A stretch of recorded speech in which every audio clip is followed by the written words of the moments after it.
Hello, viewers, and welcome to another episode of Sorcery and Synthetic. I'm Skylar, and I'll be your host today. And and I'm Lilly, and I'll be your not host today. Yeah.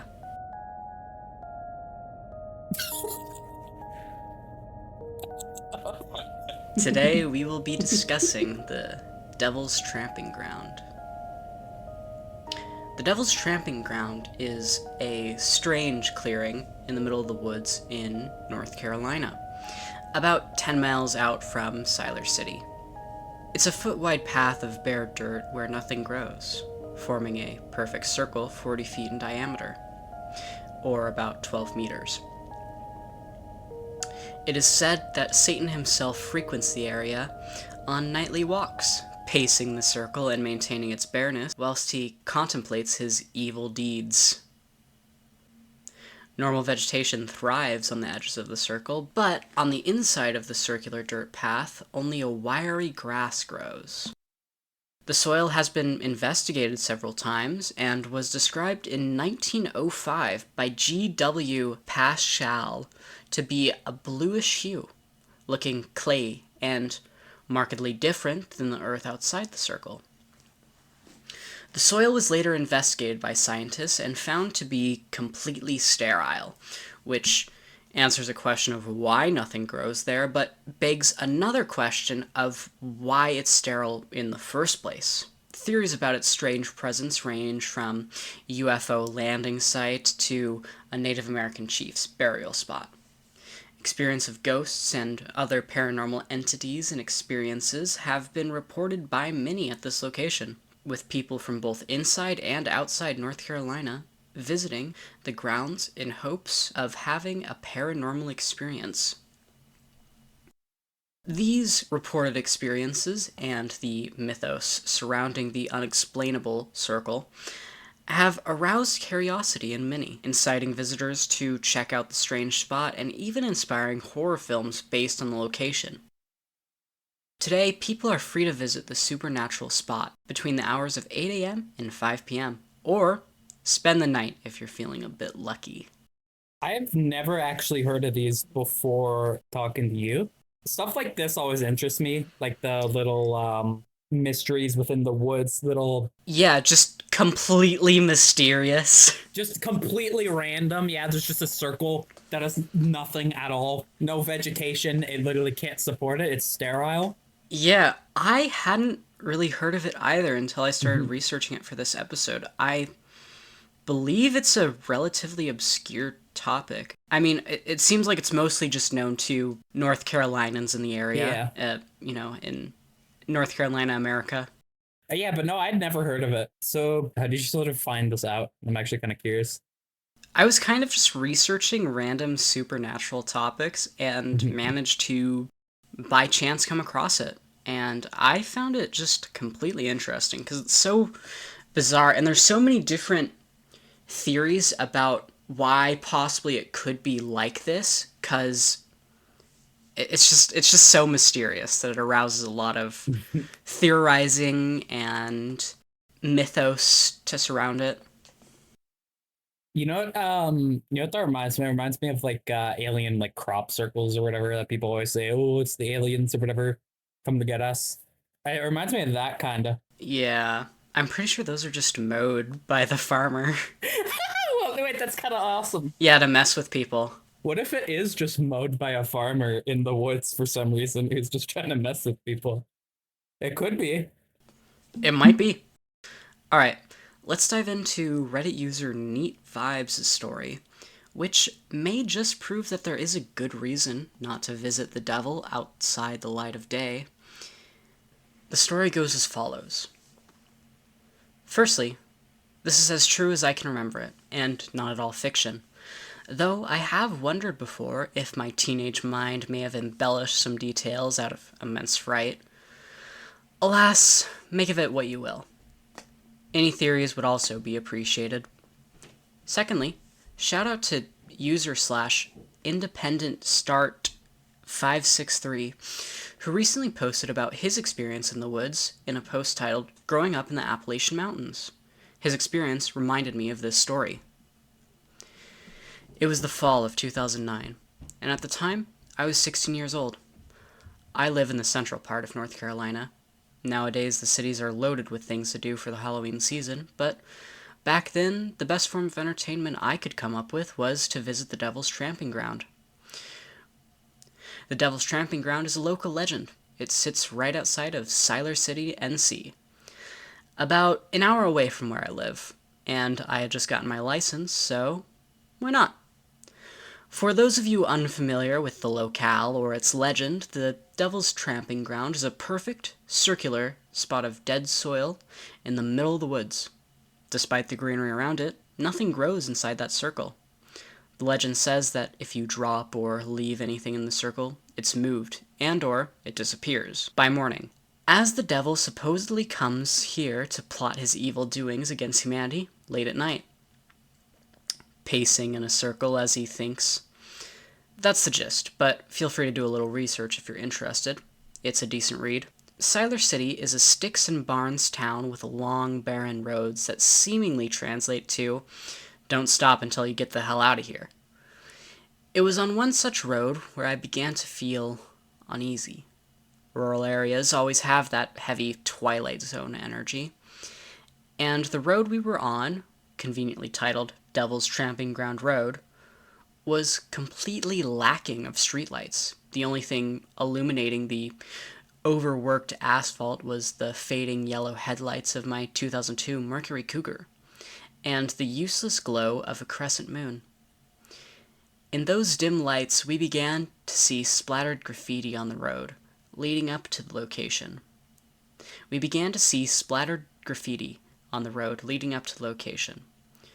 Creepy things I didn't expect, but never really would have understood the impact of until I saw them. In white paint, the road was decorated in crude warnings. The one that I remember most was, "The devil lives here," and a huge white cross in front of an opening in the forest. I parked on the side of the road. The grounds was immediately not as creepy as I expected. It was not too deep into the woods. In fact, the clearing would be made out from the road, not as menacingly as I had imagined. Maybe it was the empty beer cans or red Solo cups lying all around. Obviously, people partied there, or maybe it was the jokes my friends and I started doing that immediately calmed my nerves. But it was 2-something in the morning. We decided to catch Lucifer on his hour. And I remembered feeling less on edge than I was on the road. My flashlight would get eaten through the trees if I moved it upwards, so I focused its beam on the soil, truly more interested in finding signs of the paranormal than my friends were. It was 4 of us in total. 2 of my friends went back to the car after a while. It was cold, and there wasn't much to see. I stayed back with a buddy of mine. I brought a Ziploc bag with me, along with a pocket Bible, a rosary in my pocket, just in case, and a stuffed rabbit one of my friends had given me. Before leaving, I scooped some dirt and added it to the Ziploc. I found the prospect of dead soil so interesting, and figured perhaps studying it under a proper light compared to other soil would give me a better idea of what exactly happened here. Alien radiation? Climate change? Sulfur? Maybe the devil was just busy that night. In between jokes and complaining about the cold, we heard someone walking in the depth of the woods. This wasn't a mistaken sound. This wasn't an, "I think someone's walking in the woods." This was a definite sound and a definite feeling. This was deep behind the brush, between the trees, and these footsteps were heavy and unashamed of being heard. This was the first time I noticed there were no crickets in these woods. There was no sound other than us and these steps. And I was even more unwilling at that point to lift my little flashlight, which was tucked under my armpit and pointed towards my soil sample.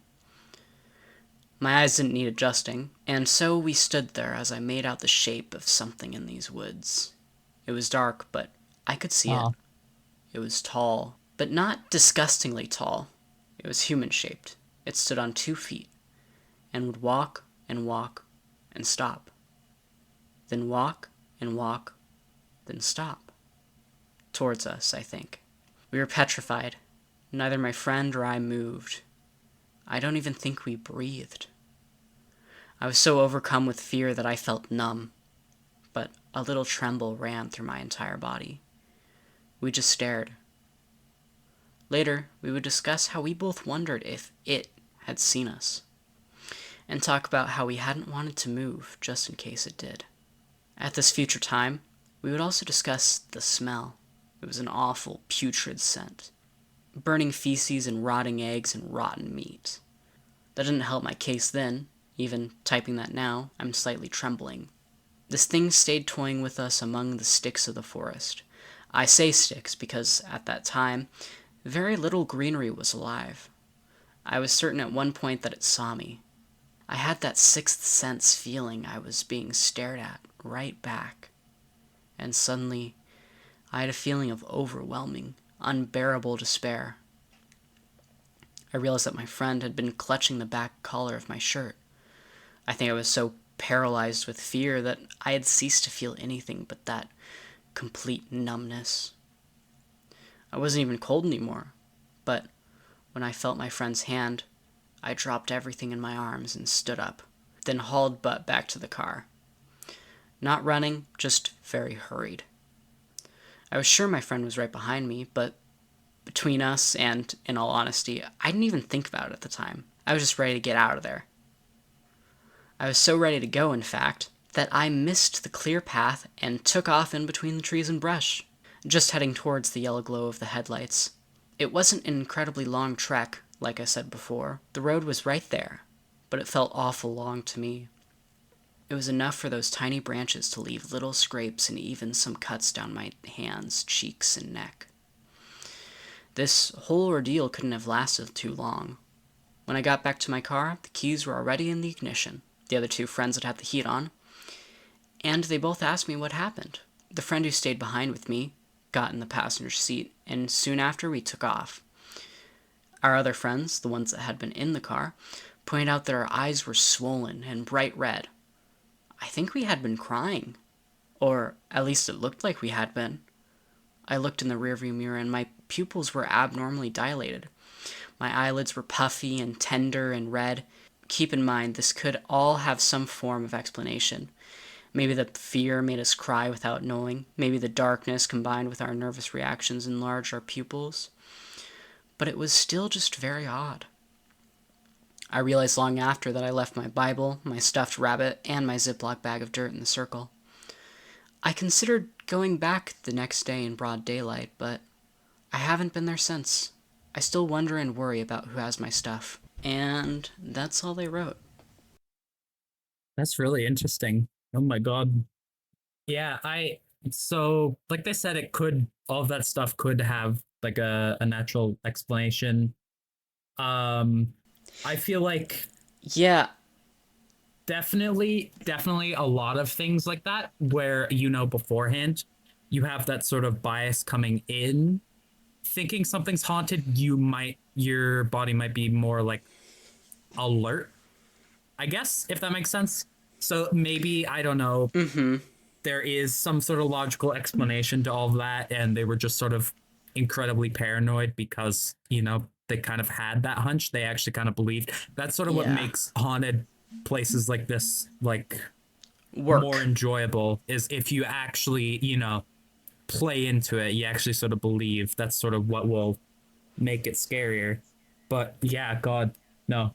Yeah, I mean, I feel like you could play it off as being a hoax, being just they were looking for something paranormal, so they found it. But I feel like everything everything within their story kind of contributes to this larger picture that points towards paranormal being the case. I mean, the smell of sulfur or a looming figure in the brush seem can be played off on their own, but Yeah. together in the way that it was, I feel like it lends credence to the story. At least some credence to the story. Definitely. I definitely, just because of how I am a natural skeptic, but I really do love to like sort of play into things like this. I sort of love to it's kind of like a bit counterintuitive, but I love to sort of just imagine if, like, what if this is real? This is like really cool, but also, definitely probably scary for the people in the moment. Even if like there is no paranormal, even if it was just like, I don't know, there are logical explanations and stuff. I think Hmm. definitely their experience is still obviously scary enough that, you know, even if Yeah, it isn't paranormal, you know? I mean, of course, we're not necessarily saying that we deny their experience just by questioning the validity of what they exactly saw. Of Yeah. course, I believe that they experienced what they experienced. Yeah. And Either, I think all we can do is analyze and figure out if we believe that this is indeed the devil or some other creature that's haunting this area. Mhm. Yeah, I think no matter what, their experience of getting scared is still valid. Of course, even Of if it course, wasn't. Absolutely. Yeah, absolutely. That I mean, if I was in that situation, I would be screaming, dude. I'd be like crying like they were. Uh, I'm a pretty big scaredy cat. I can get terrified also, very easily. something that I found interesting is that a user by the name of Hollow Planet commented on their post talking about how in the 1930s it was reported that there was a great black beast in the forest that would chase hunters and their dogs away.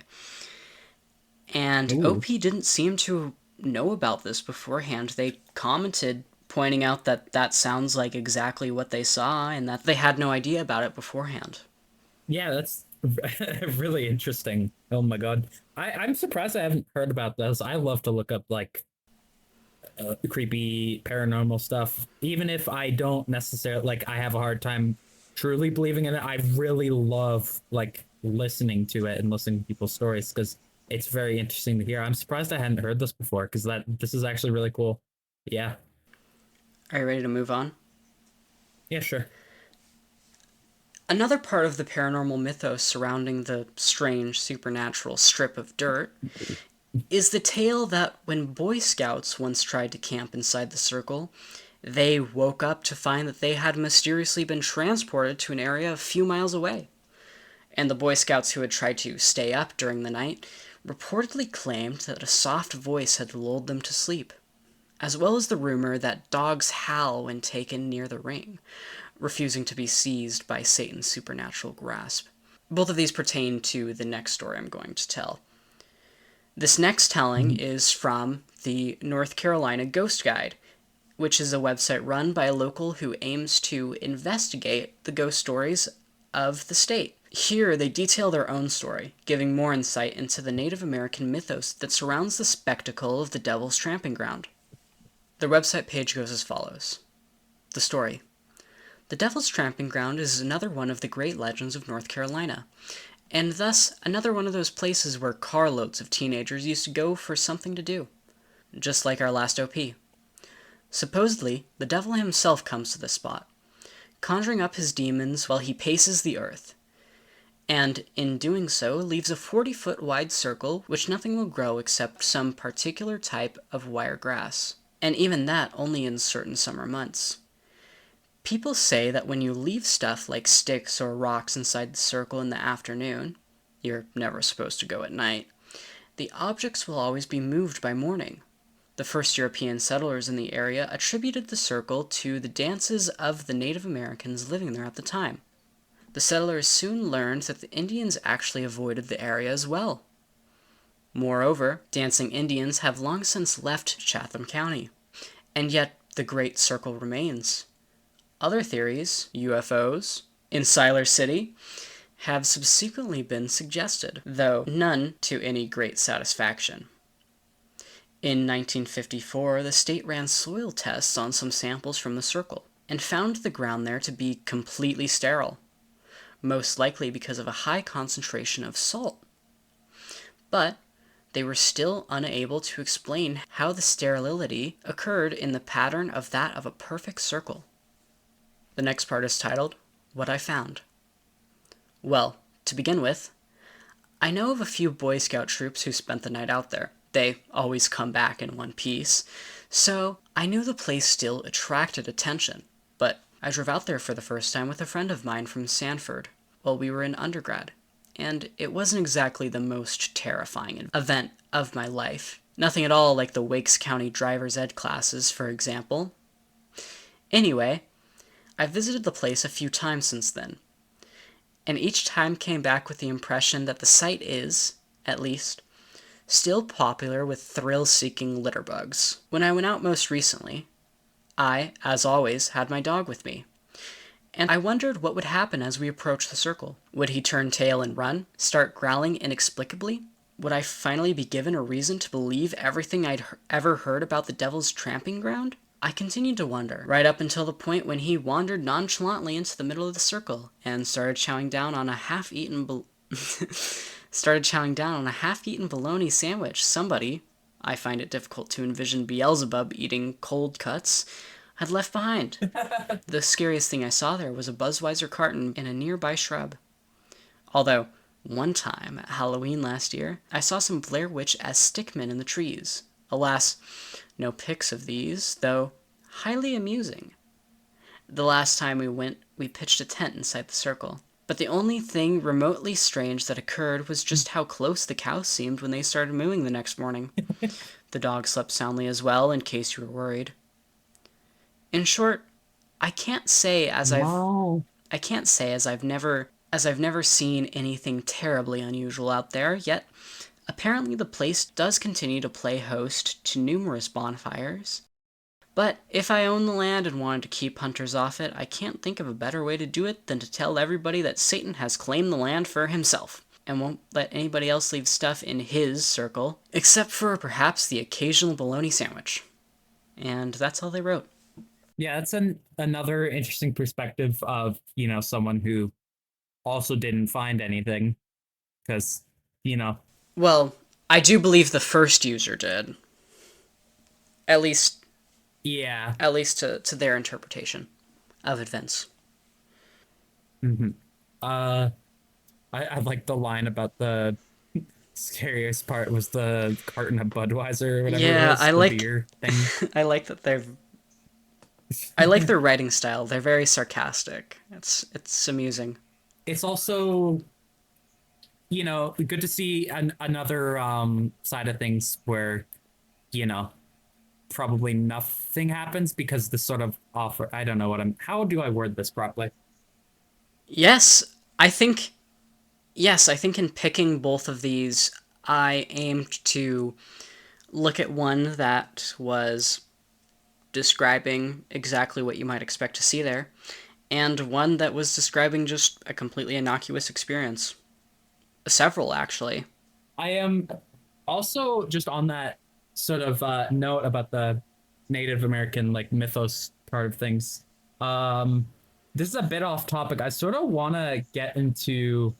I think we should do an episode on like horror tropes in a lot of media because I know, like back long time ago, they might even still do it. There was the big trope of like haunted places being on like a Native American burial ground, which I think probably is not a very Right. what respectful, is that the right word? Trope to use. There's a lot of No, of course yeah, not. there's a lot of tropes that I think are fine, but there's definitely a lot of ones that are probably problematic. I think we should definitely do a an episode on that at some point because I think that would be a cool one to discuss. But like, just For sure. yeah, that sort of thing in general just kind of reminded me of that. Apparently, the Native Americans do indeed have a legend about it, though. Oh, really? Yes, I wasn't entirely clear on my research as to what exactly it was, Hmm. but as is said here, they also like to avoid the area. Hmm. Yeah. Well, I'm guessing that circle, like strange circles in places where there shouldn't be circles. Typically, Strange anything in a place where there shouldn't be yeah. anything. That reminds me. There was like this one, like forest that had just like a random Sonic statue. I think like the hedgehog, like there was just a random ass statue there in the middle of the woods. And I don't think I think they might have. We could maybe talk about strange things in the woods at some point because I'd love stuff like this. It's so cool to me because it's so mysterious. Why is that like that? Was it someone just like put salt in a circle for some reason? Is it the devil? Is it like, just some really weird, what's the word? Nature being a Phenomena. bit weird. Yeah, phenomenon. I don't know, anomaly. Maybe that's a better word. I don't know, dude. Like all this stuff sort of really interests me. Did you have more to say? Yeah, well, I think this is genuinely this. I think this genuinely might be one of the things that just will never get explained. We may just Yeah. never know about why exactly it's like this. There are some mysteries that just won't be solved. And is that for the better or for worse? I don't know. Can But never be solved. I don't know if it'll never be solved, but like, who knows? It'll probably be a while. It could just be like some random person just decided to put salt there. I have no idea. But Well, I don't yeah. think it's necessarily salt. That's Well, it's one of on the the suggestions explanation. given. Could have been that. I don't. I can't they do like tests in the ground to see if there's like salt there? I thought they could do like, can not like Yeah, sample the dirt? they've done tests, but I mean, even if they They- were able to be like, yeah, there's just a big salt mine below it. It's still weird that it's in a circle. It is still weird, yeah. A A perfect perfect circle, a circle. perfect 40-foot circle. Yeah. Perfect circle nonetheless. That is like, how long has it been there? Like how long's it been? I know you said the like indigenous Yes, folks there's like been notes about it, at least in recorded history, since before the 19th century, I believe. mm, okay. God, that's so cool. Oh my God. Yeah, it's just historically been there for ages, and apparently even the Native Americans have some legends about it, so probably Even longer, yeah. even longer than colonized America. Oh yeah. I really wonder if we gotta I want to kind of stay updated about this. I gotta sort of see if they find out what it was because I think that's cool. I kind of like the mystery to it though, like it kind of like the I Of course. kind of like Who not wouldn't be knowing. entertained by it? Well, this mystery couldn't be solved. One mystery can be. What's our next episode gonna be? No, I don't think that's quite what I wanted to say. Well, this mystery can't be solved. No, not one mystery can't. This mystery hasn't been solved, maybe. Well, this mystery hasn't been solved. Well, this mystery hasn't been solved. Another mystery can be. What's our next episode gonna be? Good question, Sky. Our next episode is going to be our personal stories, our personal scary experiences, whether that be paranormal, whether it just be in general scary stuff that's happened, not necessarily paranormal, and all of that sort of stuff. That will be next Friday. And if you would like to submit a scary story of your own, please email us at sorceryandsynthetic@gmail.com. Thanks for listening. That's all for now.